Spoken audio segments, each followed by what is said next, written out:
बिस्मिल्लाहिर्रहमानिर्रहीम।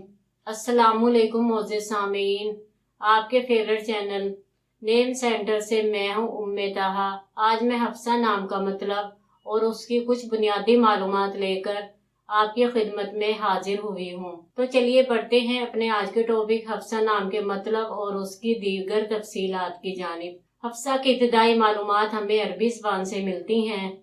जिनसी तौर पर यह नाम लड़कियों के लिए इस्तेमाल किया जाता है।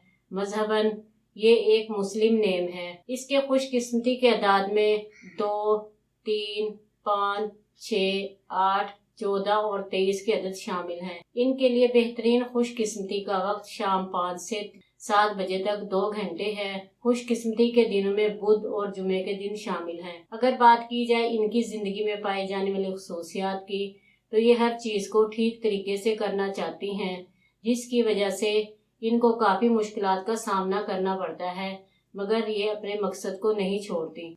इनका हाकिम सियारा मरकरी है। खुशकिस्मती की धातों में कांसी शामिल है। खुशकिस्मती के रंगों में सब्ज, पीला, हल्का गुलाबी रंग, खुबानी के रंग जैसा शामिल है। खुशकिस्मती के पत्थरों में नीलम, अकीक और नीला नीलम शामिल हैं। तो चलिए बढ़ते हैं अपने आज के टॉपिक हफ्सा नाम के मतलब की जानिब। हफ्सा का मतलब है जमा करना, इकट्ठा करना। ये हज़रत सल्लल्लाहु अलैहि वसल्लम की ज़ौजा मोहतरमा का नाम भी है। उम्मीद है आपको हमारी आज की ये वीडियो बहुत पसंद आई होगी। अपनी पसंदीदगी का इजहार हमारे चैनल नेम सेंटर को लाइक, शेयर और सब्सक्राइब करके ज़रूर कीजिएगा, ताकि आपको हमारी आने वाली नई वीडियोस मिल सके। इजाज़त चाहेंगे, फिर मिलेंगे किसी नए नाम की तफसीलात के साथ। तब तक के लिए अल्लाह हाफिज़।